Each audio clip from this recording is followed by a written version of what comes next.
Sekarang saya jawab pertanyaan-pertanyaan.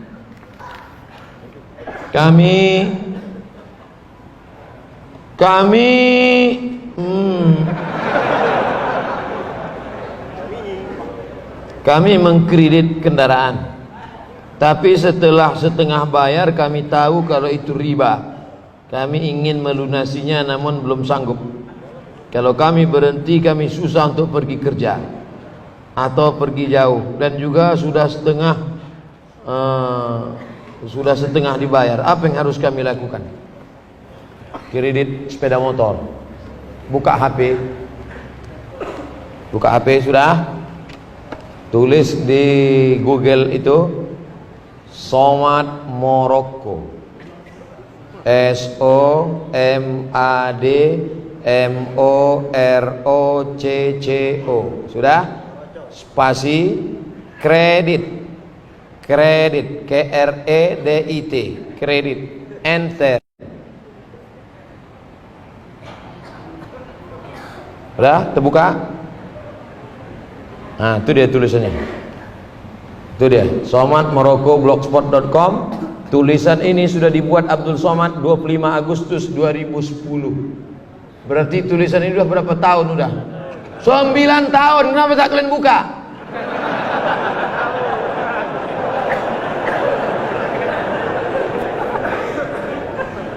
Nih, sudah 9 tahun yang lalu sudah saya tulis. Ini 9 tahun yang lalu sudah saya tulis tentang kredit ini, bahwa kalau uang dengan barang boleh. Kredit motor itu uang dengan uang apa uang dengan barang? Uang dengan barang boleh. Ini uang, ini barang boleh. Yang tak boleh itu uang dengan uang. Baca.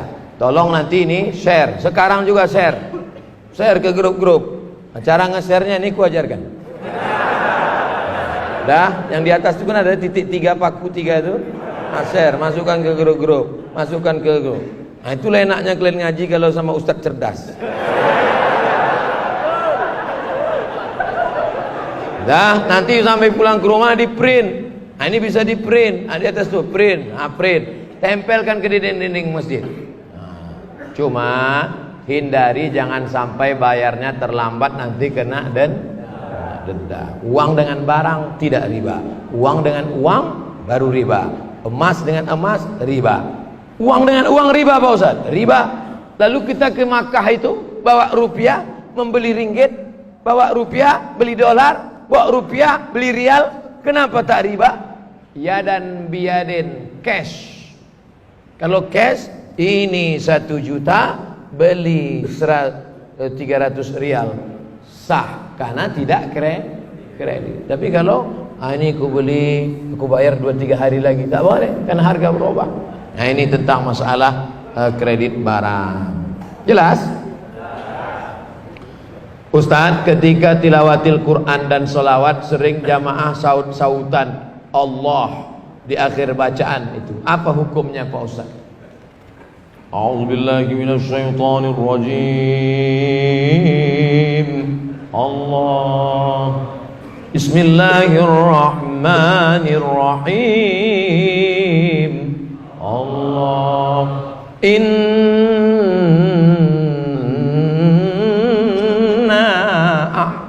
a'tainakal kautsar. Masya Allah. Masya Allah. Aku sangka surat apa tadi? Itu adalah ungkapan kekaguman. Nah, itu diisi duit yang kalian pura-pura tak nampak. Itu adalah ungkapan kekaguman. Sama kita macam nonton bola, pas menengok Messi main, wow. Pas menengok McLaren, amazing. Nah, kan tak mungkin kita dengar orang baca Quran, A'udzubillahi minasyaitonirrajim, amazing. Sesuaikanlah Allah, Masya Allah, Tabarakallah. Coba tengok kalau Syekh Nu'ainak mengaji, Taib, Taib, Taib. Taib artinya bagus, bagus. Bukan Taib artinya tak pulang-pulang. Itu adalah ekspresi kekaguman. Dalam sholat fardu yang baca amin setelah surat Al-Fatihah, baca amin terlebih dulu imam, baru makmum atau berbaringan Pak Ustaz? Idza ammanal imamu fa aminu. Siapa dulu? Idza ammanal imamu fa aminu. Kalau imam mau mengucapkan amin baru kau ikut. Ghairil maghdubi alaihim waladdallin. Belum saya imam nih sekarang. Kita ulang lagi. Ghairil maghdubi alaihim waladdallin. Sudah terdengar bunyi imam tuh baru. Ini banyak ini imam makmum sekarang main salib aja. Ghairil maghdubi alaihim waladdallin. Bunyi hadisnya idza ammanal imam, kalau imam mengucapkan amin fa aminu, maka makmum ikut. Kuat-kuat bacanya. Karena setan paling takut, paling benci, orang kafir paling takut, paling benci mendengar amin. Amin. Kabulkan ya Allah. Kuati amin. Ini banyak orang amin. Kok kenapa tak kuat? Alah, kalian aja lah, aku malas. Mana bisa gitu? Ikut lagi tak? Ghairil maghdubi alaihim waladdallin. Amin. Ada pula satu makmum, ghairil maghdubi alaihim waladdallin. Bapak. Kok kau bilang bapak tadi? Rupanya dia masuk Islam, baru mu'alaf, nama mertuanya Amin. Segan dia nyebut Amin, bilang bapak. Apabila anak laki-laki bernazar jadi imam sholat jenazah bapaknya, tapi anak ada di Batam, ayahnya di Medan. Apabila orang tua meninggal dan anak terkendala perjalanan pulang, bagaimana bila nazar anak itu tak dapat dilaksanakan? Makanya sebelum bernazar pikir dulu. Oh, Ustaz menganggap kami orang Batam tak ada duit ya? Bukan masalah duit, bro. Saya tak jadi ke Anambas itu apakah karena duit? Kenapa? Asap. Iya, kalau bapakmu meninggal bulan April. Kalau bulan-bulan Jerebu nih, bulan-bulan asap ini, nah, makanya aku pesankan sama kalian kalau mau meninggal jangan musim asap. Tanya dulu sama orang yang bakar tuh, kapan kalian bakar? Oleh sebab itu maka nazar ini pikirkan baik-baik. Kadang orang ini enak aja mengumbar janji sebelum berbuat. Ustaz, kalau lulus anak saya PNS nanti saya bernazar mau membuatkan satu WC untuk Masjid Bukit Indah. Begitu anaknya lulus, jangankan WC, batu bata pun tak ingat. Nah, bagaimana kalau tidak bisa dilaksanakan? Fakafaratuhu it'amu 'asharati masakin. Cara menebus nazar sama macam menebus sumpah. 1. Kasih makan 10 fakir miskin, atau kiswatuhum 10 pakaian, au tahriru raqabah, membebaskan budak hamba sahaya. Ini cara Islam menghapuskan hamba sahaya. Kalau engkau mau menghapuskan hamba sahaya, salah satunya adalah dengan cara menebus kafarat sumpah dan nazar. Kasih makan 10 fakir miskin, tak sanggup Pak Ustaz. Kasih 10 pakaian, tak sanggup juga Pak Ustaz. Bebaskan budak hamba saya, budak-budak Melayu yang ada Pak Ustaz. Budak hamba saya tak ada lagi Pak Ustaz. Yang terakhir, faman lam yajid, siapa yang tak sanggup, fasiyamu salasati ayyam, puasa 3 hari. Puasa 3 hari. Jangan bebankan diri yang kita tidak mampu. Karena tak mampu, kalau mau nazar yang kira-kira mampu. Saya nanti kalau begini saya akan puasa sunat. Nah, itu bagus. Ustadz, saya mau tanya, di awal ceramah Ustadz mengatakan orang meninggal tidak baik, orang meninggal lama untuk dikuburkan. Bagaimana menurut Ustadz orang meninggal, seorang tokoh rakyat meninggalnya malam tapi dikuburkan esok siangnya, banyak proses upacaranya Pak Ustadz? Kalau aku baik, maka kalian menjumpakan aku dengan amal. Tapi kalau aku tak baik, maka kalian sudah melepaskan beban dari pundakmu.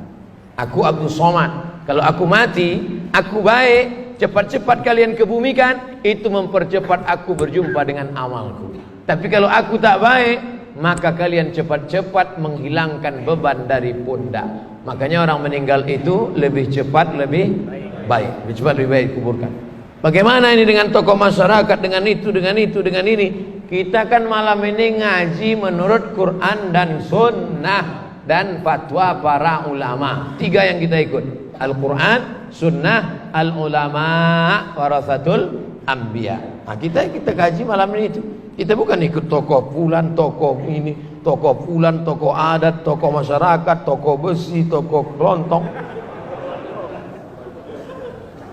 Apa hukumnya alat musik Islami dan musik Islami? Macam mana alat musik Islami?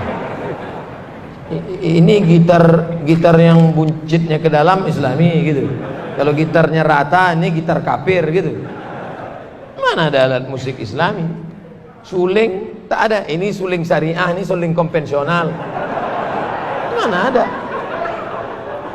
Tak ada alat musik Islami. Pokoknya al-ghina mithlul kalam. Musik lagu itu macam cakap. Kalau isinya baik, ya baik. Tapi kalau isinya tak baik, maka haram. Isinya baik. Rasul menyuruh kita menyantuni anak yatim. Bagus apa tak bagus? Bagus. Maka baik religi, mengingatkan pada mati. Nah, tapi kalau sudah mengajak pada bunuh diri, ngajak berzina, maka haram. Nauzubillah. Bagaimana cara masuk Universitas Al-Azhar Kairo Mesir, Pak Ustadz? Hafal Quran 3 juz, bahasa Arab, kursus dari sekarang, nanti 100 soal bahasa Arab. Setelah itu pula tesnya nanti sekitar bulan Juni. Tapi pengumumannya bulan Mei sudah ada. Gimana cara mencarinya Pak Ustadz? Buka HP lagi. Dah, tulis di Google itu beasiswa Al-Azhar Kairo.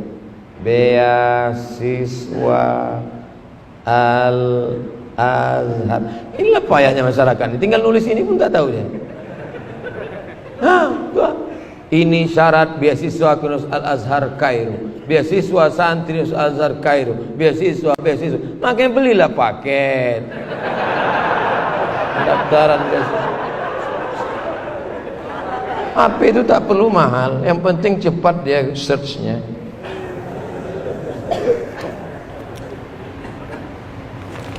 Siapkan Quran 3 juz, bahasa Arab. Udah itu ikuti tesnya, mudah-mudahan lulus. 100 ranking 1 sampai ranking 100 ditanggung beasiswa. Yang 101 sampai berikutnya biaya orang tua. Tapi nanti Bapak hanya tahun pertama itu aja ngirim duit. Biaya hidup di Mesir murah, $100 itu udah makan enak. $100 di tempat kita 1.400.000, baru uang kosnya aja. Di Mesir $100 udah makan cukup semua. 1 tahun pertama itu aja. Tahun kedua berusaha nanti cari beasiswa, IP-nya bagus. Saya tak tamat pesantren, madrasah aliyah. Tapi belajar selesai, tamat LC, habis itu ke Maroko MA, habis itu pulang, habis itu udah tua pun kuliah lagi. Sekarang saya masih mahasiswa semester 6. Saya seorang bapak, 3 orang anak. Mohon doa buat keberkahan keluarga saya. Nanti di akhir majelis kita sama-sama berdoa. Apakah ada hadis atau ayat Quran yang melarang anak-anak ke masjid sholat?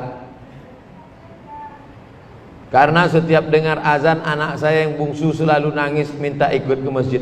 Tapi karena kurang ramahnya petugas masjid, terpaksa saya batasin.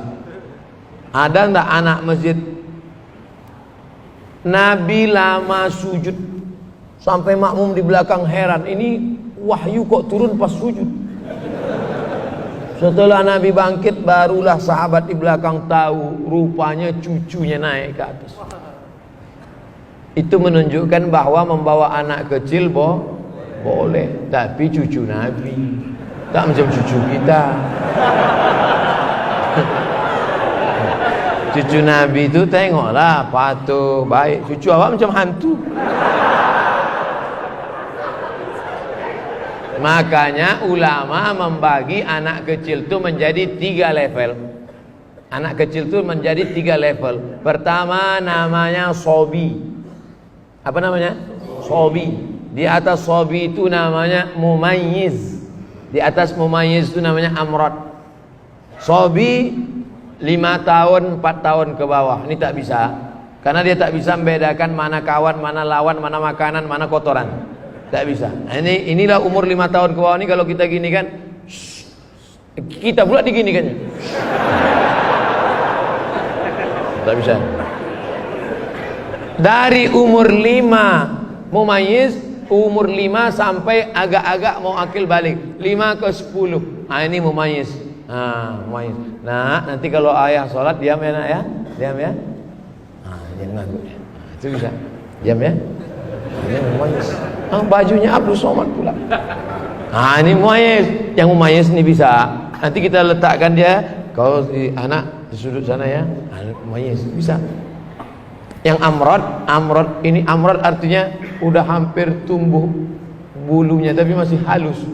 Bulu janggutnya masih halus. Nah, ini anak-anak orang Arab itu tak macam kita. Orang kita kadang digosok pakai kemiri pun tak tumbuh-tumbuh. Dia udah hampir halus. Pertama akil balik. Adapun yang kecil tadi memang tidak. Karena itu nanti na'udzubillah. Kita letakkan dia di samping kita. Dia pakai pampers, tiba-tiba dia buang air, itu putus sholat. Kalau kita letakkan di tepi sana, dikacaunya pula bapak tu sebelah. Bapak tu sholat, dia pegang-pegang yang jari kecil bapak. Bapak tu silap isi payah. Masalah. Jadi yang bisa kita bawa tadi adalah yang mumayyiz. Adapun yang sudah mumayyiz, mungkin agak nakal-nakal dia sedikit, lari-lari dia lompat-lompat, maklum lah. Jangan dimarahi pak. Jangan sampai ini ada nih pengurus-pengurusnya soal nengok anak kecil. Balik. Buat naik darah tinggi gua aja. Udahlah listrik naik, air mahal. Ayah kalian tak mau nyumbang, anaknya pula libur. Padahal 20 tahun akan datang mereka nilai yang akan memakmurkan masjid. Kalau di masjid masih ada anak lari-lari, di masjid masih ada lompat-lompat, bersyukurlah 20 tahun akan datang masjid ini masih tetap banyak sholat berjamaah. Tapi kalau di masjid itu udah sunyi, tak ada anak-anak, isinya orang-orang tua yang udah diintai-intai malaikat maut aja. Sunyi masjid, waspadalah. Nauzubillah. Jangan bangga dengan masjid yang besar, karena di Cordova, di Alhambra masjid besar-besar, tapi sekarang tidak ada sholat berjamaah. Jangan bangga dengan masjid yang besar. Masjid besar bangga, tapi isinya kita persiapkan untuk masa depan. Takbir. Pak Ustadz, saya seorang istri. Batasan-batasan bagaimana bersolek yang wajar bagi muslimah. Karena kalau saya bersolek, suami saya selalu tegur, jangan bersolek jahiliyah. Apa maksudnya Pak Ustadz? Misalnya wajah ibu pucat. Kalau silap-silap payah membedakan dia sama kuntilanak. Pucat misalnya habis sakit atau rumah sakit, lalu dipakainya bedak sesuai dengan warna kulit. Merubah yang tak normal jadi normal boleh, tapi yang sudah normal menjadi abnormal, nah itu. Bibir sudah biasa dipakai sampai 2 inci. Bodak putih, muka putih, tangan hitam. Nah, oleh sebab itu maka yang wajar-wajar saja. Engkau cantik bukan karena make upmu, engkau cantik karena bekas wudhu dan tahajudmu. Kecantikan batin, kecantikan yang tidak akan lekang karena lapuk karena hujan dan tak lekang karena apa? Panas. Ibu cantik ya? Iya dong, ini kan bekas wudhu. Jadi kau sangka kami tayamum semua?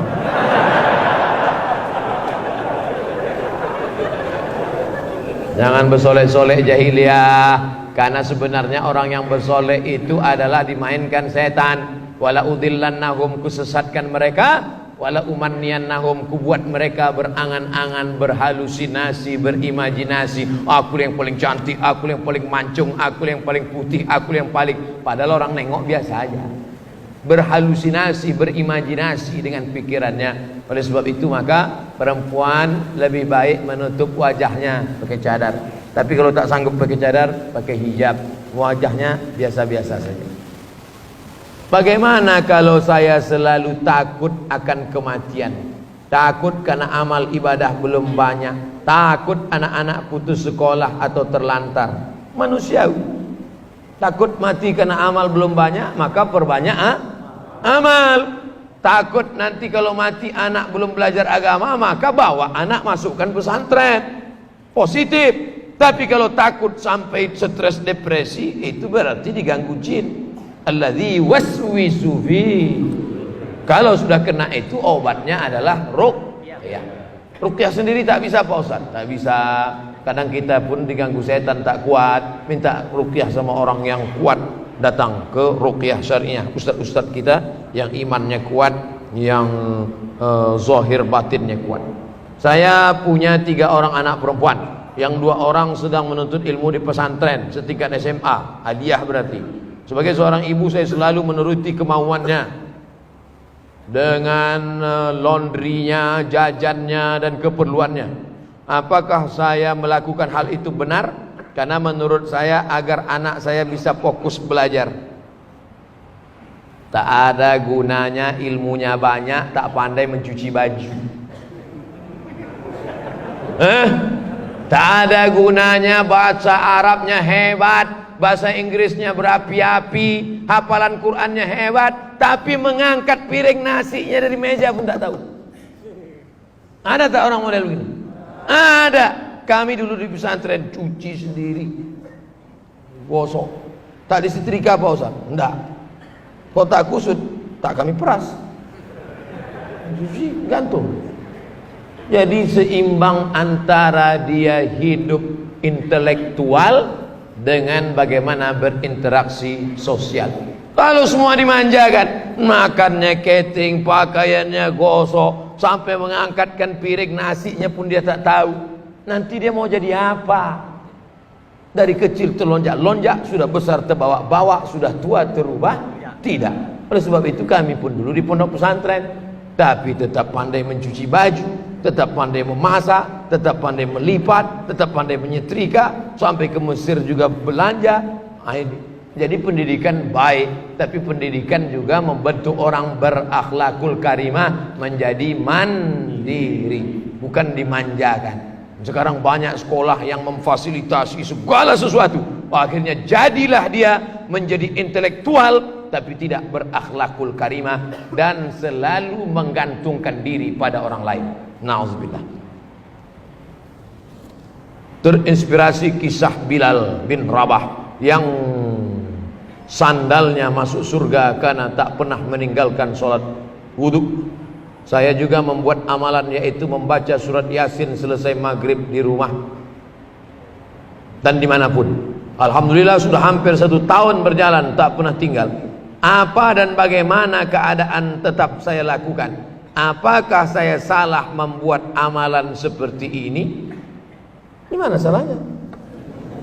Membaca surat Yasin habis maghrib tadi. Man qara'a Yasin fi lailatin, siapa yang baca Yasin di suatu malam. Tak tengok malam apa? Malam Senin, malam Selasa, malam Rabu, malam Kamis, malam Jumat, malam Sabtu, malam Ahad, malam Senin, malam Selasa. Siapa yang baca Yasin pada suatu malam, asbaha maghfuran lah, subuh besok dia sudah diampunkan Allah. Kira-kira amalan ini ada enggak dalilnya? Saya ulang sekali lagi. Memang kalau terlalu lama dengar ceramah ini payah nangkap memang. Kita ulang sekali lagi, oke? Bisa agak konsen sedikit? Tarik nafas, hembuskan. Nah, pertanyaannya gini. Saya selalu membaca Yasin selesai maghrib di rumah dan dimanapun berada. Sudah 1 tahun tiap malam baca Yasin. Benarkah amalan saya? Kata dia. Sekarang saya jawab. Man qara'a Yasin fi lailatin, siapa yang baca Yasin pada suatu malam, asbaha maghfuran lah, besok subuh dosanya sudah diampunkan Allah. Apakah amalannya ini ada dalilnya? Bilanglah dari tadi. Amalanmu ada dalilnya. Mana dalilnya? Siapa yang baca Yasin pada suatu malam, baik itu setelah maghrib, setelah isya, tengah malam atau menjelang subuh, subuhnya sudah diampunkan Allah SWT. Hadisnya ini sahih apa tak sahih Pak Ustaz? Isnaduhu jayyid, sanadnya jayyid. Setahu kami hadis itu hasan. Di bawah hasan sahih, di bawah hadis sahih, di bawah sahih hasan, di bawah hasan dhaif, di bawah dhaif maudhu. Isnaduhu jayyid, sanadnya jayyid. Jayyid ini apa? Antara hasan dan sahih. Di atas hasan, di bawah sahih. Namanya jayyid, bisa diamalkan. Yang ngomong gini siapa? Imam Abul Fida Ismail Ibnu Katsir dalam tafsir Al-Qur'anil Azim, dalam pembahasan muqaddimah surat Yasin. Baca tafsir Ibnu Katsir. Bapak Ibu yang punya duit, pergi ke toko buku, beli tafsir Ibnu Katsir. Yang sudah beli alhamdulillah. Nanti anak kita sudah mati, dibukanya lemari, ditengoknya, alhamdulillah ada tafsir Ibnu Katsir, walaupun masih bungkus plastik. Itulah amal kita malam ini, alhamdulillah. Teringat saya jadi disebar kotak sedekah untuk udah. Oh, rupanya jamaah di Masjid Bukit Indah Sukajadi tidak bersedekah melalui kotak, tapi langsung transfer banking. Wow. Memang generasi milenial ini luar biasa. Assalamualaikum Pak Ketua. Waalaikumsalam. Saya kemarin nggak ngisi, nggak apa-apa, langsung transfer banking. Laporannya sudah berapa? 20.000. Rupanya 20.000 dolar Singapura. Masya Allah, tabarakallah. Ada bendera Singapura berkibar. Saudaraku yang dimuliakan Allah SWT, mudah-mudahan amal kita malam ini diterima Allah SWT. Ala hadhihi niyah wa kulli niyatin shalihah, untuk niat yang baik. Mudah-mudahan yang sudah bersedekah diberikan Allah balasan. Mudah-mudahan yang sakit diberikan Allah kesembuhan. Mudah-mudahan yang ujian diberikan Allah kelulusan. Dan yang terpenting kita istiqamah, mati dalam husnul khatimah. Ala hadhihi niyya wa kulli niyatin salihah. Al-Fatihah.